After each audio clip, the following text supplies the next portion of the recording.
everyone, we're back in the kitchen today. I need to make some yogurt and I have a great Instant Pot easy yogurt recipe, so I thought I'd share that with you.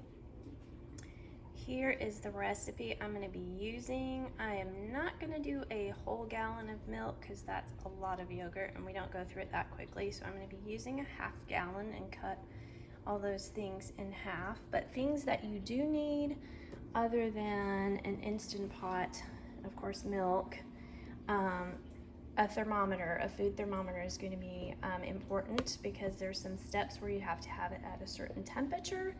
And then not necessary, but something that I add in, you could do powdered milk, or we do a yogurt powder just for some extra protein. So let me turn everything around and we'll get started. I'll show you what we're gonna do. So the first thing we need to do is heat up the milk, and we have to heat it to at least 180 to 85 degrees. So we're just gonna pour that straight into the Instant Pot.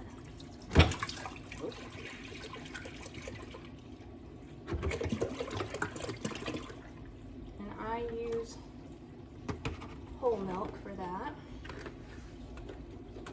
And then we're gonna whisk in your powdered milk at this point, or your yogurt powder, whichever you're using, and I'm gonna do a tablespoon and a half.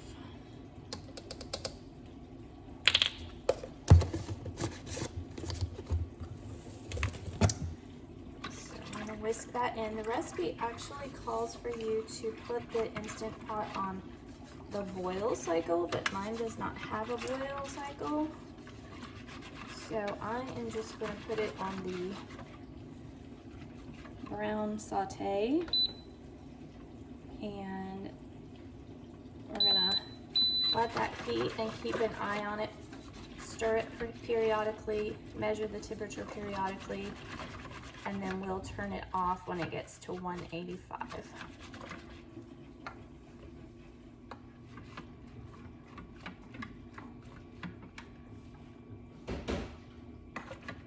Alright, we're about 155, not quite there yet.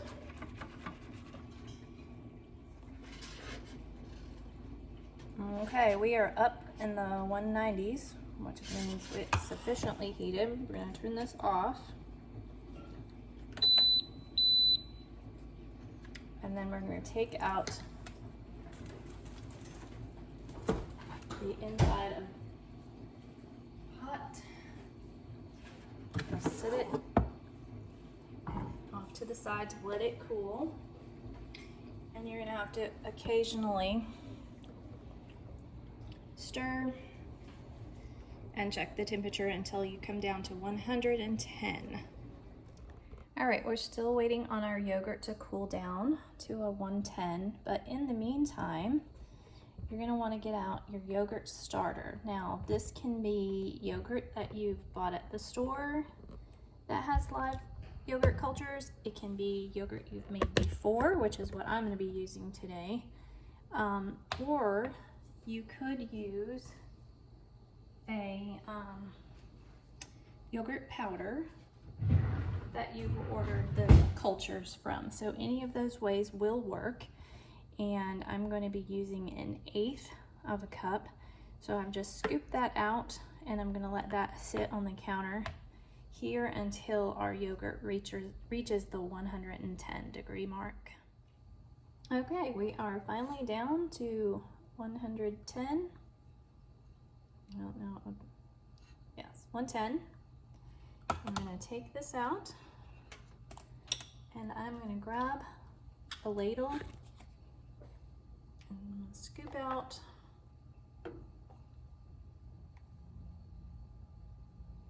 two or three spoonfuls of milk, and then we are going to add in our yogurt starter. This is 1/8 of a cup.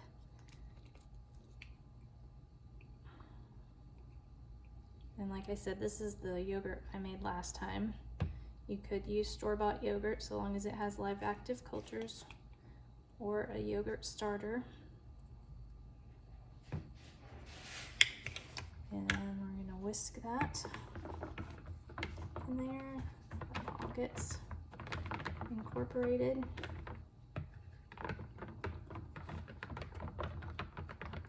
And then I'm just going to pour it back into this big pot.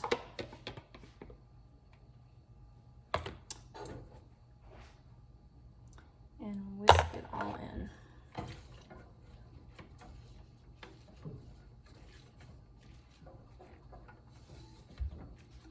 After that's good and mixed, we're going to take our pot. We're going to put it back into, the Instant Pot.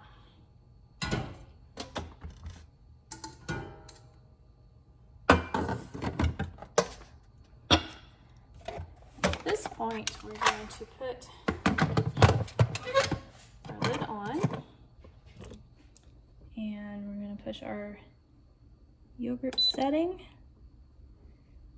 And mine has it automatically for 8 hours, which is what we want to be on. We're going to push start, and we're going to leave it for 8 hours on the counter in the Instant Pot. And I will come back this evening and show you what it looks like after 8 hours. Okay, 8 hours has passed. Our yogurt cycle is complete, and we are going to take it out, cover it with some foil, and put it in the refrigerator overnight. And here's what it looks like. You can see it's a little jiggly. Good morning. Now I have taken the yogurt out from being in the fridge overnight, and I'm going to put it into this yogurt strainer by Euro Cuisine. I'll link that so you can see what it is, and let it strain for a couple of hours. All right. This is already pretty thick, but you would strain it for a couple of hours until it gets to your desired thickness.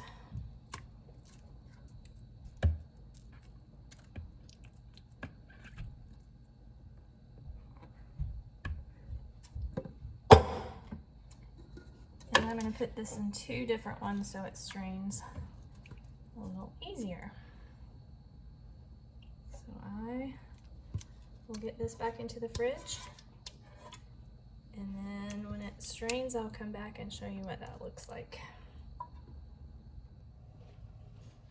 Okay, we are back, and the yogurt has been draining now a couple of hours in the fridge, and as you can see, there's quite a bit of whey on the bottom, and it's pretty thick.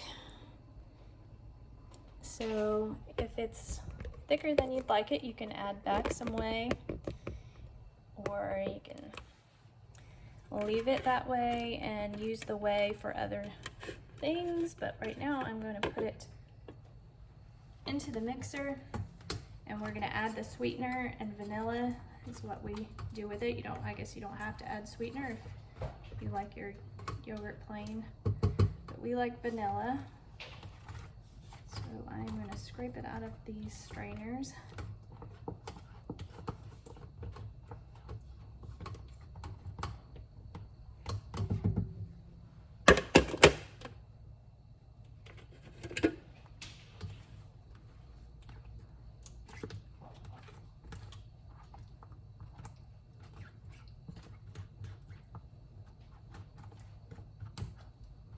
And I use sugar as a sweetener, but you could use honey, you could use maple syrup, and use a sugar alternative.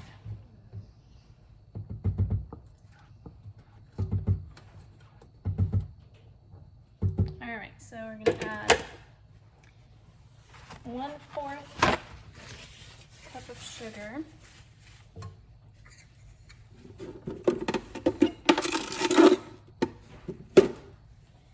And 2 teaspoons of vanilla.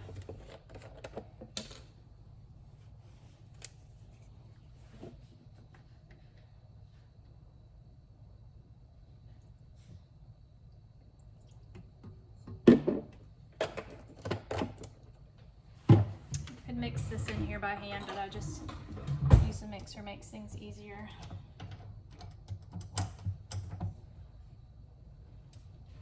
It just takes a second.